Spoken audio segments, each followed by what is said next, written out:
السلام عليكم ورحمة الله وبركاته. الحمد لله وكفى والسلام على عباده الذين اصطفى أما بعد. Yes, today's topic is al-Khitan, circumcision, and etiquettes of sneezing والتشميد, and it's a تخمير الأواني. تخمير الأواني means closing the vessels. Al-Khitan, circumcision, وتخمير الأواني, and covering or closing the parts of vessels. وتقليم الأظفار, and the rulings related to the clipping the nails. وتشميت العاطس, and answering the person who is sneezing, or etiquettes of sneezing. Yes, Hamza, read few lines. الختان أو تخمير الأواني. تخمير الأواني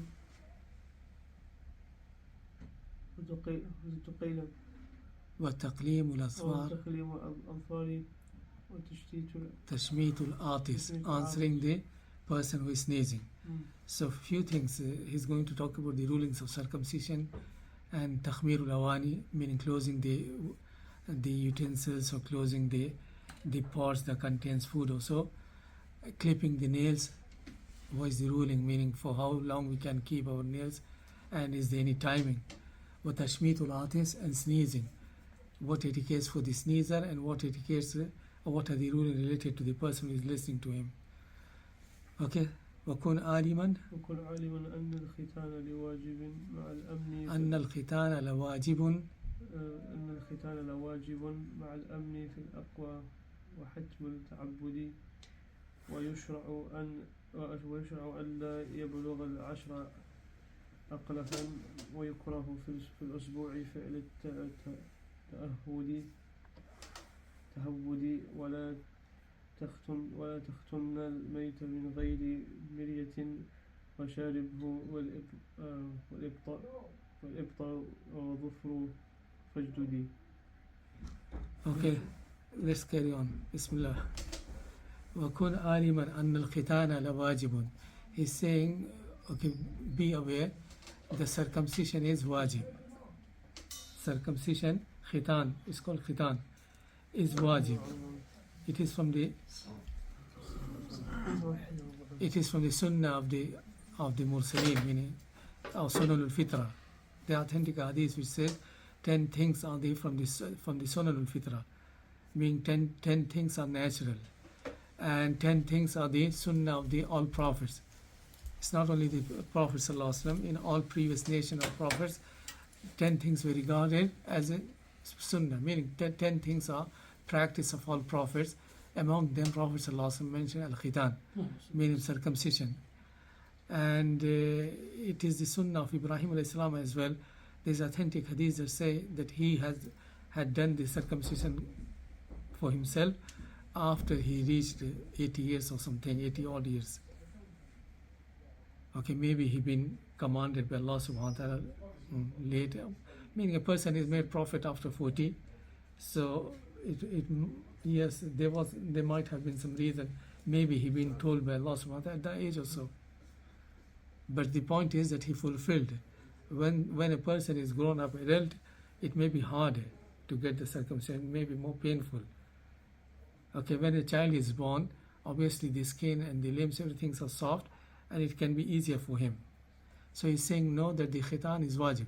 Okay, regarding the khitan for the male, it is wajib, it is the sunnah. Mean sunnah, when we say sunnah, we don't mean recommended, it is sunnah of the prophets. It is the path, or is the way of all prophets. So it is obligatory for the boys.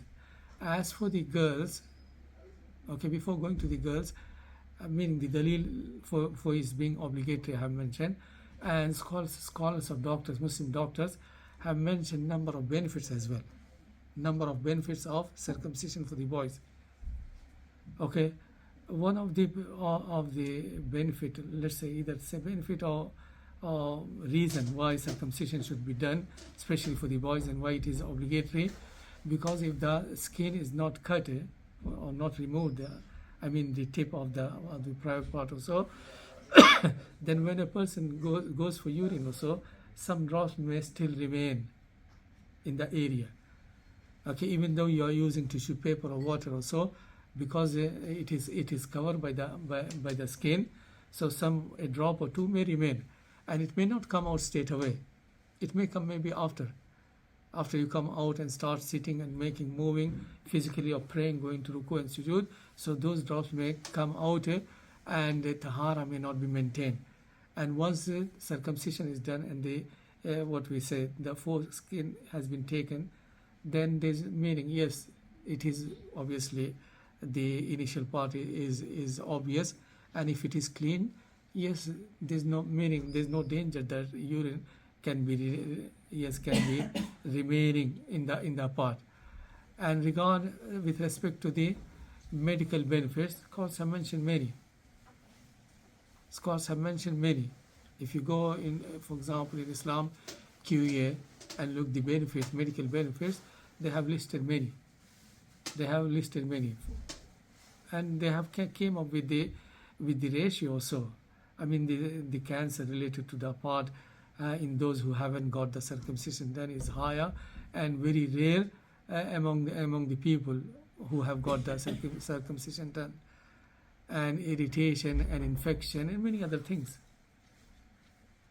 Okay, the medical benefits I'm mentioning is just for extra benefit or so. Otherwise, we've been told that this is need to be done, we follow. We say Sameena wa Atana, we hear and we obey. But when you come to know to the wisdom behind, obviously your iman is more stronger. Okay, let's come to the circumcision regarding the girl also. Regarding the girls, the correct opinion, there is a dispute, but correct opinion looks like it may be recommended, but not that much emphasized, or it is not obligatory for them, neither it is emphasized. And how it is done, I'm not sure. Maybe a little part of the what do you call, citrus or something, a little part is taken, it's not completely removed. And obviously the benefits also, scholars, Muslim doctors have mentioned the benefits as well. It helps the regulate or balance the desire in the woman also. But however, it is not that much emphasized when it comes to circumcision for girls. The extreme form is, you're talking about the light form, but the pharaonic one, which is practiced, that's not allowed. Where as much is removed as possible, isn't it? That's Okay. the one that is practiced a lot in West Africa and. Okay. Yes, some parts of Eastern Africa. it is. The Muslim scholars, when they have mentioned, they said part of it need to be taken, not completely removal. They have stress on this point that partially or part is removed. Okay, and he's saying that mal amni fil aqwa wa hatmut tabudi. So this circumcision voice is emphasized and obligatory if there is no harm involved. Let's say someone embraces Islam after 40, 50, 30, and he thinks that it may cause harm for him, or painful and embarrassing. Obviously, so Allah subhanahu wa ta'ala says, فَاتَّقُوا اللَّهَ مَا اسْتَطَعْتُمْ and لَا يُكَلِّفُ اللَّهُ نَفْسًا إِلَّا وُسْعَهَا. So that's what saying mala amni, meaning it is obligatory provided that it is not bringing extreme harm for the person. And he's saying وَيُكْرَهُ فِي الْأُسْبُوعِ, and it is disliked to be done وَيُكْرَهُ فِي الْأُسْبُوعِ فِعْلَ التَّحَوُّدِ, meaning I think the Jews may do it earlier, before a week or so. So he's saying it is makruh, and let one meaning a person should wait for a week or so, and on the day of Hakika, it is recommended if the khitan also is done. However, let's say if a child is premature born or so, it's not advisable to be done at that time, then later. The sooner is the better. Meaning as soon as he is stable and there is no harm involved, is better. And if someone is back in our India, especially in the south where I'm from, they rarely do on the 7th. Sometimes you find a boy is 7 years old, 6 years old, 8 years old, and then it is done. but still it is good to be done at early age because, as I mentioned, the skin is soft, and as long as the baby is stable. ولا تختنن الميت من غير مرية. And let's say if khatna is not done for a male and he passed away, then at that point there's no need khatna to be done, because now he's passed away and his record is closed. He will be asked about meaning if he was neglectful of parents, they will be questionable at that meaning at that time when giving ghusl there's no need. Okay, some people say now he's going to meet angels, so it is good. Okay, that time has gone. Now the book has been closed for him. وَشَارِبِهِ وَالْإِبْتِ وَالزُّفْرَ فَجْدُدِي. As for the other, meaning other things that can be removed. For example, if his mustache are longer, or if the hairs armpit have not been taken, or if his what we say nails are long. We were talking about the mayyit. So those things can be removed. Those things can be cut and removed before the ghusl is being given. It can happen, for example, someone is sick before he passed away, he is bedridden or really sick, and yes, so these things can be happen, that his what we say mustache get long, or no one has taken care of his nails or so. So before giving ghusl, these things can be removed or trimmed. ويشرع إيكاء السقاء وغط الإناء وإيجاف أبواب وتفل موقد. Okay, in this one line of poetry he has mentioned many etiquettes. He's saying it is recommended to tie up saqa. Saqa means the leather bag in which they used to what we say put a water container made of leather. So he's saying ويشرع, it is recommended to tie them, meaning tie the opener. Okay, don't leave it, it's what we say, yes, the entrance open, especially during the night time. Even in the daytime it's good, and especially in those hot countries where the lizards and flies and everything are very much. Sometimes you find even in the houses they are run here and there. So وَيُشْرَكُ إِيكَاءُ السِّقَى. And Prophet ﷺ recommended, there are a number of authentic hadiths in which he said أَوْكُ السِّقَى, meaning tie the opener of the water containers. So it is safe, nothing can enter by mistake or so, and if you are drinking the water from it, you are also safe. وَغَطُّ الْإِنَاءِ. And it is recommended to cover the utensils or the pots containing food, especially when you are going to sleep, or if you are not only when you are going to sleep. Obviously it is more recommended during night time, but even during the daytime, especially in those countries where the flies and ants and the other insects are hot countries, so even during the daytime it is good or highly recommended to cover them. What happens if you leave it open and a lizard passing by with the roof, if it falls in the food and dies, it can be poisonous, and there are many incidents or accidents. وَغَطُّ الْإِنَاءِ. So keep the food containers closed all the time, especially during the night, and all the time if there is a danger there. In these countries, yes, maybe not that much, but I mean there's no much danger, but still during the night time when you're going to sleep, keep everything closed. وَإِيجَافُ أَبْوَابٍ. And close the doors as well. Okay, previously the doors used to be humble, but still Prophet ﷺ said close the doors. What's the benefit of closing the doors? Obviously closing the door has many benefits. If a thief wants to enter also, he has to make a serious effort and break the door, and the house owner may be alerted during that process. And there's another hadith in which Prophet ﷺ said, the shaykh close the door and say the dhikr of Allah, mention the name of Allah. Shaitan will not open the door that is closed, and he will not open the utensils that is closed, and he won't drink from the utensils, water also, if it is tied. وَتَفُّ الْمُؤَقَّدِ, and he's saying, yes, تَفُّ الْمُؤَقَّدِ. Mu'aqqadi means, let's say, fire. Okay? Set off, you say. Extinguish the fire. Okay, don't keep it on. Yeah, Extinguish the fire. And even now, if you are using the gas one also, still the rule is applicable. And before, people used to use meaning the homemade stoves also, and yes, and using the wood and coil. So Prophet ﷺ said, anything that is burning, before going to the bed, make sure that is extinguished. Even the lamp, he said, sallallahu alaihi wasallam. At that time, lamp also used to be made of, meaning some little rope or cloth or something, and you put a little oil. And Prophet ﷺ said in a hadith that make sure the lamps are off on and the stove and the fire is extinguished. Why? Sometimes this voicing, I mean the rat, okay, they can move one thing from there and cause fire.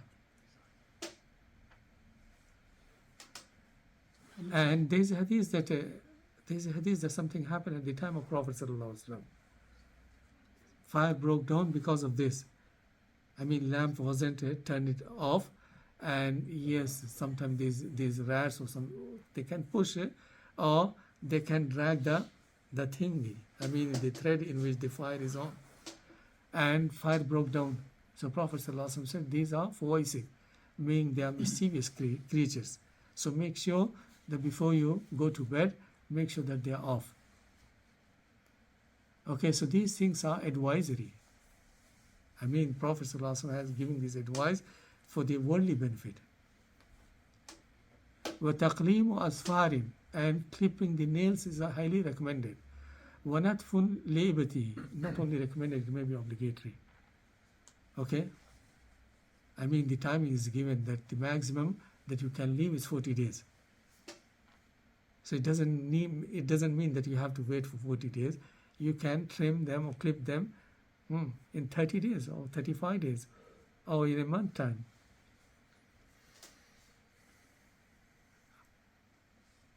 Okay, meaning this is not only advisory, it is obligatory to keep it.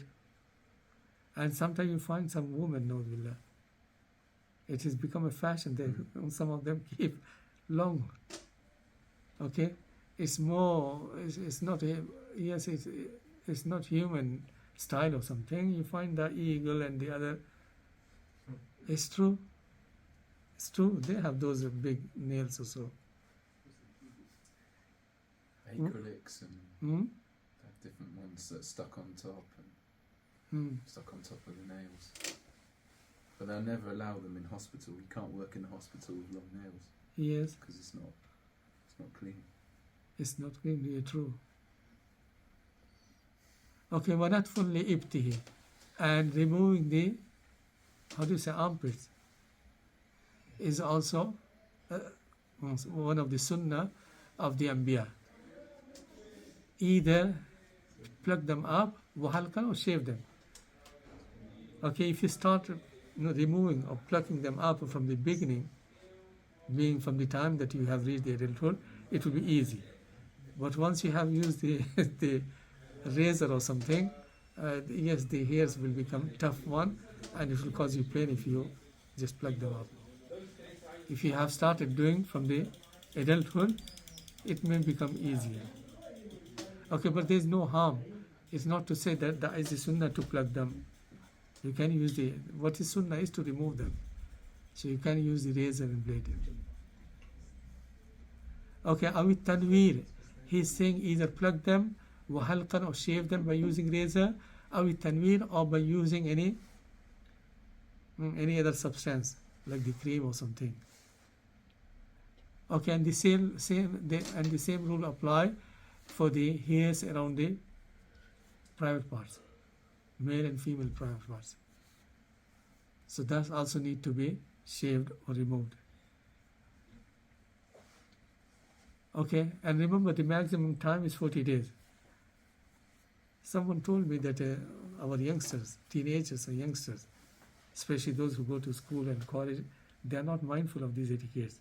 So it is the duty of parents and elder brothers to advise their children, their son and younger brothers. I mean, sometimes they may leave for a few months or so.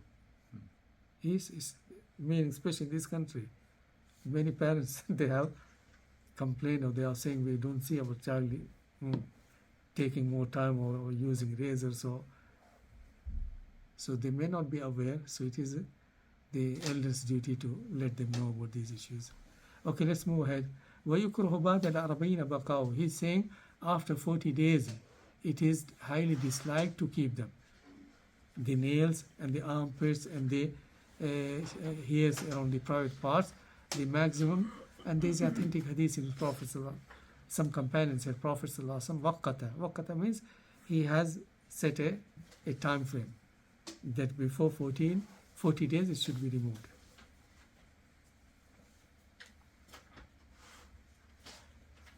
Okay, after clipping the nails or removing these hairs, what is meaning? What can be done with those things, that those, what we say, nails, and with those hairs also? Clippings. Yeah, clippings. He's saying they can be buried or they can be disposed. Okay, especially if people talk about the hairs of the beard, because this is something sunnah. So if you're trimming them, yes, they ask this question: can you throw them in the bin or show respect? If you are showing respect, it's fine. Part of you that you have removed from. So if you are burying, there's nothing wrong. Okay, وَنَدْبٌ بِبَادِ الرِّيهِ تِيبُ ذُكُورِنَا.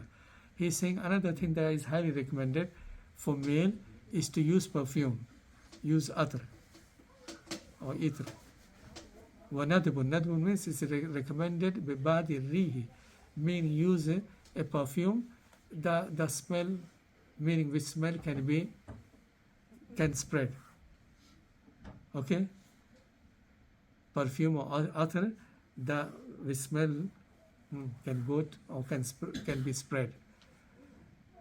And when he says dhukuruna, what about the woman?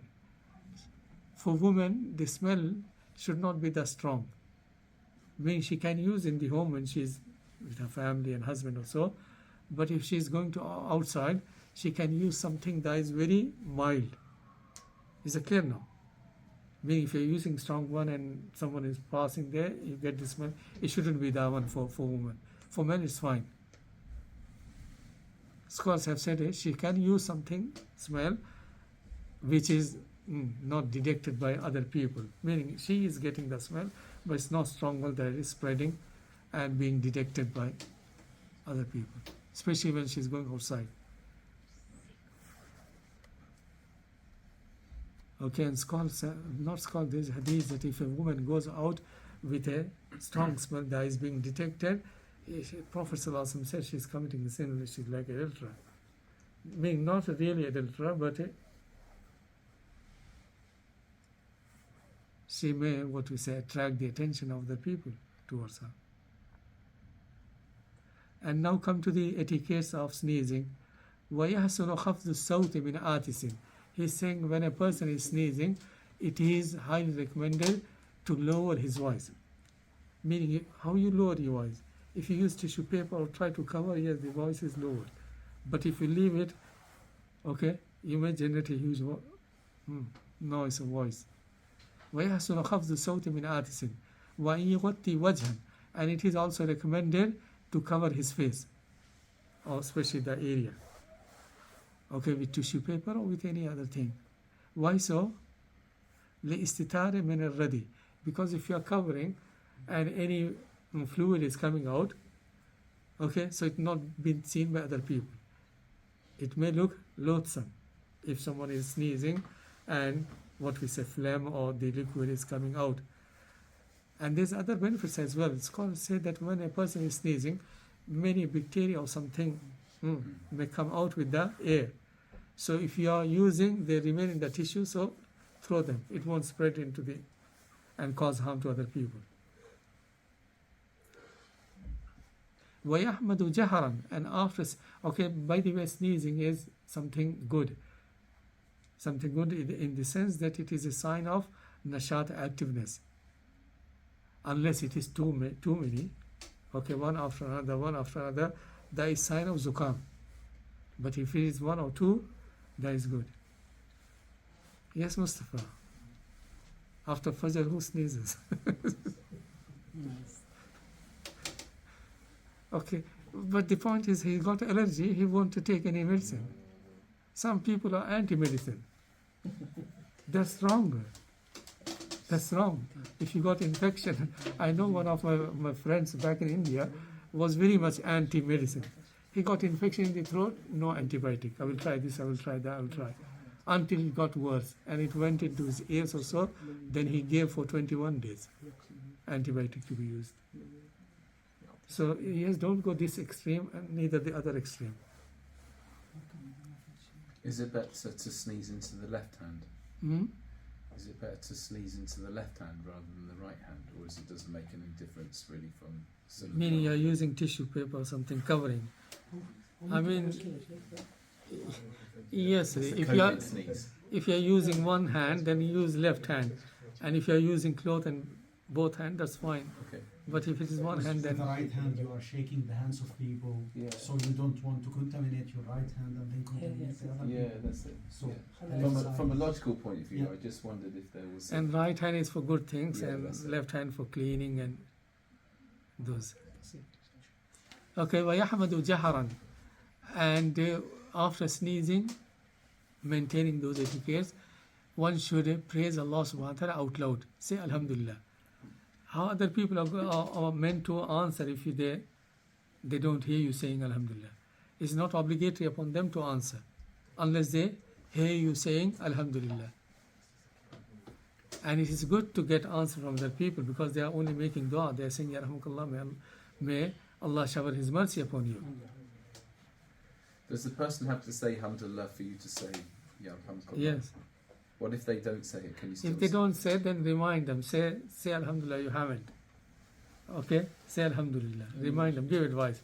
And once they say Alhamdulillah, say back, Ya Alhamdulillah. Like you're doing a deal. Or you can say Yarhamukallah if you have, I haven't heard you, but if you have praised Allah subhanahu wa ta'ala, then may Allah have mercy upon you. Conditional.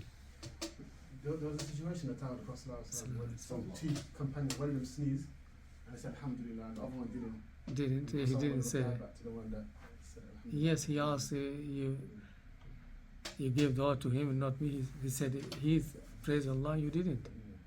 So it is clear that you only answer if you hear the person saying Alhamdulillah. So it is good to say out loud. Okay, and sometimes we are mindful of these little things. They can be very beneficial. For example, you're sneezing and saying Alhamdulillah, and the Jama'ah is 10, 15, 20 people in the mosque more. If all of them say Yarhamukallah, they are just making dua for you. You never know whose dua in your behalf can be accepted. It's true. It's true. And I remember Imam Abu Dawood, I mentioned this as well, that he took the ship boat, let's say, and the boat started moving. But he heard someone sneezing, saying, Alhamdulillah. He said, take me back for a while, let me answer. They said, look, we have moved. Meaning it didn't reach to the middle of the other side of the river. It was in the initial stage. He said, still move, let me give. Because he may be a righteous person. He's going to respond back by saying, Yahdikumullah wa yuslih balakum. So it may benefit. So it is important. These things are little one, but the impact is greater. Okay, وَيَحْمَدُ جَهْرًا وَلْيُشَمِّتُ سَامِعًا. And once you hear him saying Alhamdulillah, you make dua for him, respond for him, and this is also obligatory, responding for the sneezer if he's praising Allah subhanahu wa ta'ala. And he needs to answer back by saying Yahdikumullah wa yuslihu balakum.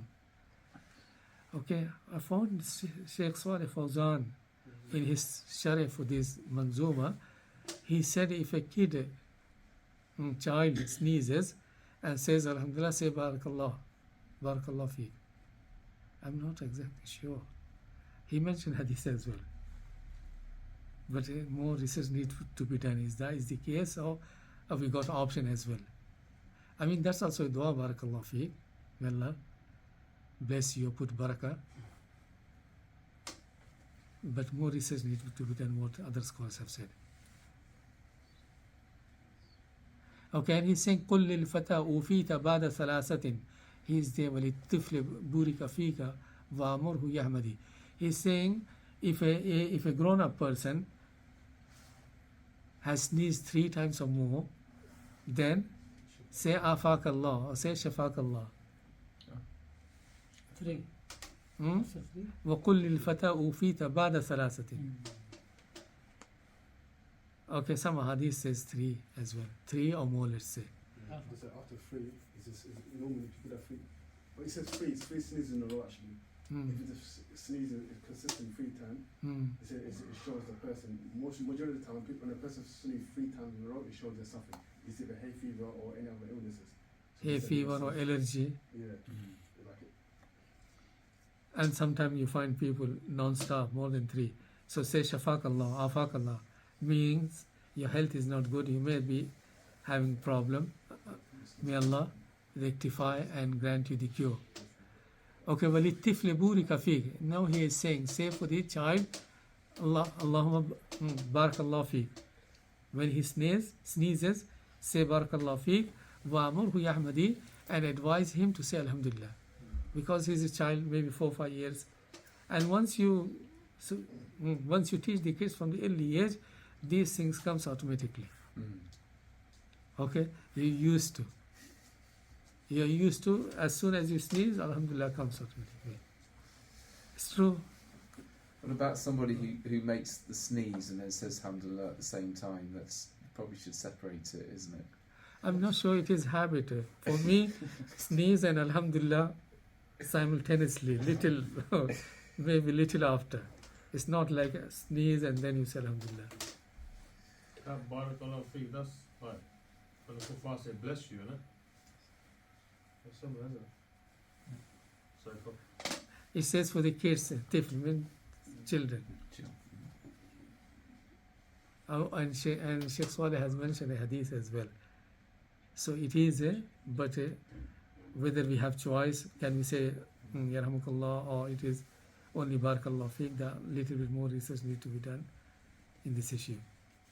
As for these people, they say bless you, yes, I'm not sure from where they, maybe something from the books, or it is there maybe in the books.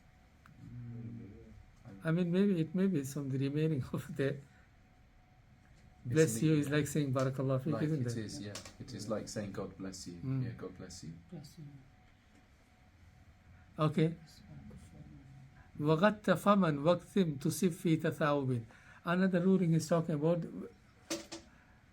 he's saying when a person yawns, he should cover his face, waqzim, and try to suppress it. Okay, if he can suppress altogether, that's fine, or at least make it lighter. What happens sometimes, some people in the prayer, they generate a noise. Obviously it is not a pleasant one. It's not burping. Burping may be natural or something. It is yawning when you're opening your mouth and making noise. So he's saying ghatte faman, and it is highly recommended to cover your mouth. Waqzim, and try to suppress. فَذَلِكَ مَسْنُونَ, that is the sunnah. Okay, by the way, yawning is a sign of laziness and a sign that a person is feeling sleepy or tired. As for the other one, is sign of nashat. So he's saying this is the sunnah, to cover your mouth, try to suppress either completely or at least control and make it light one, and that is the sunnah, as Prophet ﷺ has advised or commanded. As for saying Auzubillah minash shaitanir rajim, I was just saying Auzubillah. There are some people who say Auzubillah. And why they say Auzubillah? They say there are hadiths which say At-tathabu min al-shaytan. Yawning is caused from shaitan. So what is the ruling of saying Auzubillah? Okay, Prophet ﷺ, one thing we need to be clear, the Prophet ﷺ hasn't advised us to say Auzubillah. He said At-tathabu min al-shaytan فَإِذَا تَثَابَ أَحْدُكُمْ. Yes, let him cover his face and control or suppress. However, scholars have said if you're saying, let's say, one off sometime, not making it a habit every time, then it may be okay. And if you make a habit, it becomes a bid'ah, because you are doing something which Prophet ﷺ didn't do, and you are making it a regular habit. Is that clear now? If you're saying Auzubillah once a while after yawning, or sometimes, let's say, but not every single time, and thinking that it has been caused by shaitan and shaitan may be around me, so that may be okay. When I'm saying okay, I'm not saying it is recommended. It won't be regarded as a bid'ah. But if you make a habit of saying each time you are yawning, then yes, because now you are legislating a zikr after yawning. Okay, another question, and it's not for Mustafa, for the remaining. So Prophet ﷺ advised, so this is a sunnah qawliya, meaning sunnah is divided into three categories: verbal saying, action, and approval, tacit, meaning something confirmed. Some people did something and Prophet ﷺ did not reject it, is a proof that that is okay. Okay, what his sunnah failiyya was when upon yawning, what he would do. Yes, what our Prophet ﷺ would do.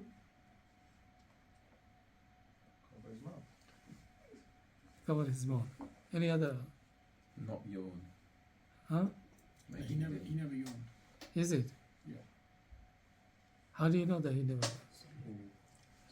It is a human. As for the natural things, Prophet ﷺ and the humans are. That was exclusive to him.